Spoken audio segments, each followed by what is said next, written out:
on the right. Hi, Tyrese, all the way in the back. Malika Andrews, ESPN. The only lead change of the entire game was your game winner, and they say one time is luck, 2 times is a habit, 3 times it's the truth. So what's the 4th time that you're able to take control of a game like that in the NBA Finals? I don't know. I think we're just a really resilient group. We just do a great job of just sticking in and just settling into the game. And through the course of the game, it kept getting, it felt like it could get ugly. It could, who knows where this game is heading. I thought we did a great job of just walking them down. When it gets to 15, you can panic, or you can talk about how do we get it to 10, how do we get it to 5, and from there. So, I think all series, that's what we've preached as a group is, when we get down big, let's just find a way to incrementally get it down. And it was at 15, and we got it to 8 pretty fast, and that gave us confidence. We kept getting stops, Miles and Andrew made big play after big play down the stretch. Miles got a wide open look on the wing, missed that one, but we just stuck with it. Andrew was huge down the stretch, and we got a big stop there, and they got a lot of confidence in me to make that shot. So I don't know what you say about it. I just know that this group is a resilient group, and we don't give up till zero on the clock. Had a pretty good idea. Yeah. Over here on the right. Tyrese, Rick mentioned that you guys huddled up during the challenge there and just basically said, we get a stop here, we're going to go. Just one, how much confidence and faith do you have in those situations to not necessarily need a timeout to stop? And then was that a spot on the floor that you sort of were trying to get to? We normally kind of see you go to that middle of the floor. Yeah, I think our conversation was more of a hypothetical because we thought Pascal got fouled there. I was surprised there wasn't a call there. We didn't really know a time on the clock. We saw it reset to 14 rather than a full shot clock. So first we were talking about, do we trap twice and foul? And then we said, okay, there's a difference on the clock. Let's just be solid, get a stop, and then rebound and run. And, Obi came up with it. I don't even know who came up with the rebound. I just know the ball ended up in Obi's hands, and then he passed it to me. So I thought we just did a great job of sticking with it and just, staying solid. In that situation, we had a couple dumb fouls. I had a couple dumb fouls there late in the fourth center of the free throw line. But we just, showed our chest. We're solid. Had to get a big rebound there. That's a big rebound, especially with the guys on the court they have with Dort and Caruso crashing the glass. And, we got the rebound and just made a play on the offensive side. So, I'm obviously confident in my ability and feel like if I can get to, that spot, I feel very comfortable in there. Just, it's a shot I've worked on a million times, and I'll work on a million times more. So, we just have confidence in that shot. First row on the left. Ty, you guys turn it over 25 times. Shea goes for 38. This team is 36-1 in this building with a 15-point lead this year. This is not the formula to win a game. And then some guys don't have these moments once in a lifetime. You've had 4 in 6 weeks. What is the secret sauce? Where is this coming from this group? And you can say you believe, and obviously you do, but it seems like the belief is much higher in this group than it is in probably a lot of other groups over the last few years. Yeah, it's a great question. The secret sauce today was these, but no, but I think as a group, like I've said many times, after you have a run like last year, and you get swept in the Eastern Conference Finals, and all the conversation is about is how you don't belong there, and how you lucked out to get there, and that it was a fluke. Guys are going to be pissed off. We're going to spend the summer pissed off. And then you come into the year with all the talk around how it was a fluke. You have an unsuccessful first couple months, and now that's easy for everybody to clown you and talk about you in a negative way. And I think as a group, we take everything personal. Like as a group, it's not just me, it's everybody. I feel like that's the DNA of this group. And that's not just me, that's our coaching staff does a great job of making us aware of what's being said. Us as players, we talk about it in the locker room, we talk about it on the plane. We're a young team, so we probably spend more time on social media than we should. But I just think we do a great job of taking things personal, and that gives this group more confidence, and we turned things around in January, which you guys know, and we just stuck with it, and I'm really proud of this group, and we just all got each other's back at every point. Any negative thing that's said about anybody, we got full belief in each other, And so the more that's talked about, like right now we're whatever underdog that gives us more confidence as a group. We enjoy that, you know, but there's still a lot of work to be done. You know, this is an exciting time. Again, another big comeback, but there's a lot more work to do. You know, that's just one game, and this is the best team in the NBA. And like you said, they don't lose often, so we expect them to respond. And we got to be prepared for that. We got a couple of days to watch film, see where we can get better.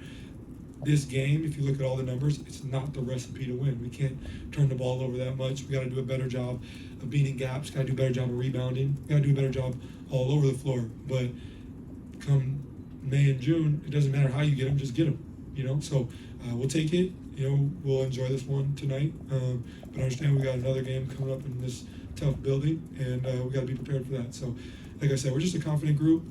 We got each other's back, and we don't give up till the clock hits zero. I really don't have like the full answer. You know, I can't tell you everything. Yeah. I said a lot of words, but I don't know if I said anything.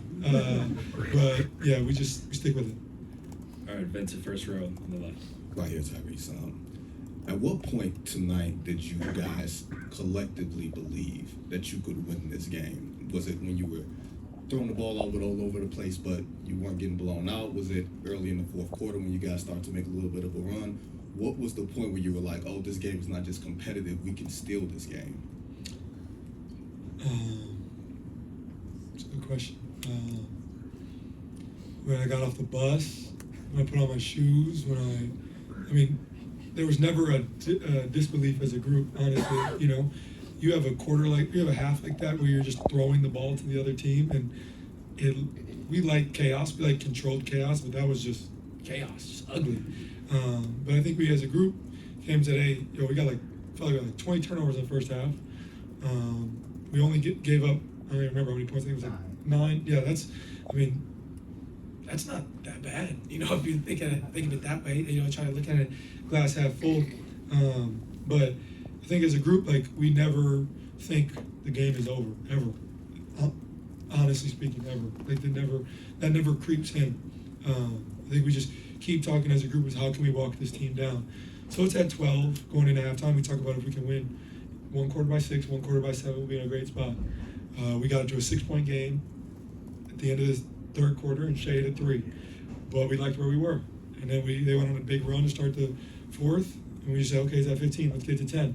Well, we got it to 8, they called timeout, so we just stay with it. So this group never gives up. We never believe that the game is over until it hits 0, and that's just the God honest truth. That's just the confidence that we have as a group, and you know, I think that's a big reason why this is going on. Second row here on the right. Tyrese, you guys, or your teammates, have extreme confidence in you with the game on the line because of what's happened the last couple of years.